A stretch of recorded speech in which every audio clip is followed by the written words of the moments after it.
போலீஸை பேசணும். நீங்கள் பேசுனீங்கன்னா ஒரு 10 மாதம் இருக்கும். எல்லாம் ஸ்லம் போர்டு அவங்க வந்து எதுக்கும் அடங்க மாட்டாங்க. ஸ்லம் போர்டு பார்த்தீங்கன்னா எதுக்கும் அடங்க மாட்டாங்க. நல்லா புரிஞ்சு விடுங்க. உங்களை தெரிஞ்ச வந்து கையில் கொண்டு கொடுத்தாங்க.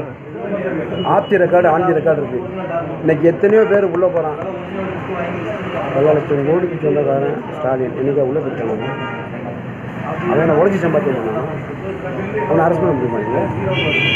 சுற்றி இருக்கிற அன்னக்காவடி தான் அரெஸ்ட் பண்ண முடியும். அவனை அரெஸ்ட் பண்ண முடியுமா?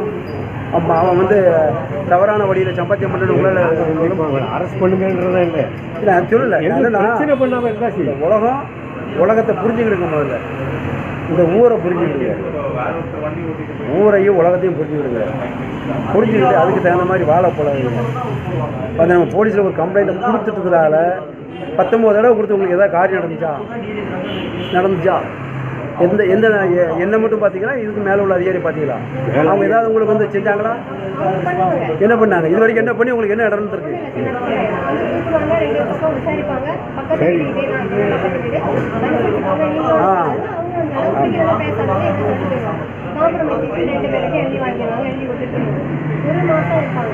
ஆமாம்.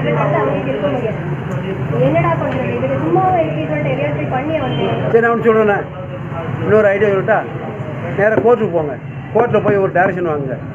இந்த இந்த இதெல்லாம் வச்சு 19 தடவை நான் அந்த மாதிரி பாதிக்கப்பட்டிருக்கேன், அந்த காவல்துறையில் நடவடிக்கை எடுக்கலை, இன்னொரு என்னை வந்து தொந்தரவு பண்ணுறாங்க அப்படின்னு சொல்லி கோர்ட்டில் போய் ஒரு கம்ப்ளைண்ட்டை கொடுங்க. ஒரு அட்வொகேட்டை வச்சு அவங்க எங்களுக்கு வந்து ஒரு ஆர்டர் போடுவாங்க. எஃப்ஐஆர் பதிவு செய்யுங்கன்னு சொல்லி ஒரு ஆர்டர் போடுவாங்க.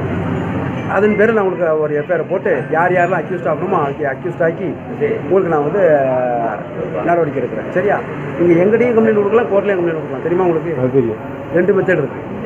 போலீஸ் வந்து நடவடிக்கை எடுக்கலை அப்படின்னா நீங்கள் நீதிமன்றத்தில் போய் இந்த டாக்குமெண்ட் எல்லாத்தையும் நீங்கள் சப்மிட் பண்ணி ஒரு நல்ல வக்கீலை பார்த்து இந்த மாதிரி எங்களுக்கு வந்து தொடர்ந்து பிரச்சனை பண்ணுறாங்க, கமிஷனரை பார்த்தாச்சு, கமிஷனருக்கு மேலே யாரும் இருக்கிற மாதிரி தெரியல, எங்களுக்கு வந்து நிவாரணம் கிடைக்கல, அதனால் எங்களுக்கும் எங்கள் உடமைக்கும் எங்கள் உயிருக்கும் பாதுகாப்பு அளிக்கிறதுக்காக மேற்படி நபர்கள் மீது வழக்கு பதிவு செய்யும்படி கேட்டுக்கிறேன் அப்படின்னு சொல்லி ஒரு கோர்ட்டில் ஒரு ஆர்டரை வாங்குங்க.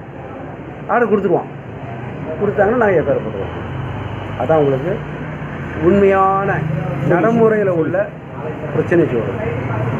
19 தடவை நீங்கள் கம்ப்ளைண்ட் பண்ணி எதாவது நடந்துச்சா? அதுதான் சொல்லுங்கள். அது டெம்பரரி சொல்யூஷன்.